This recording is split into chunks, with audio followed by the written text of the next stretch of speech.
Благодарам, председателе. Многу кратко јас. Амандманите ќе ги одбиеме и двата. Зошто го донесовме по скратена постапка, односно го носиме овој закон? Собранието вчера се произнесе. Така е по деловник. И не треба тука да дискутираме на основ на што се носи.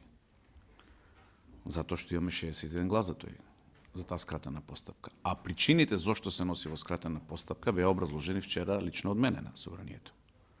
И јас ќе ги повторам, бидејќи гледам дека имаме мало недоразбирање. Значи, тие се носат врз основа на, односно заради потребите од проширување на примената на законот за критична инфраструктура, односно не законот, него на критичната инфраструктура.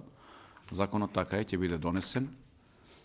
Во подготовка е, во финална фаза во Министерството за одбрана, од моите последни информации, ќе биде донесен нешто што не го направивте вие, 7 години бевте на власт.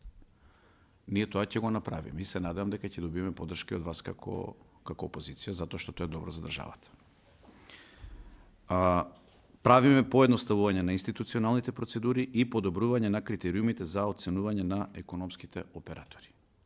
Точно е дека се намалува комисијата на помал број на членови, меѓутоа неточно е дека се концентрира моќта во министерот за одбрана. И не треба драматизирање, значи за овие работи да се прави. Знаете во каква состојба е светот, знаете што се случува на геополитички план и немаме време да си играме со овие работи. Значи, ако ги поедноставуваме и НАТО набавките, знаете ова зошто се прави.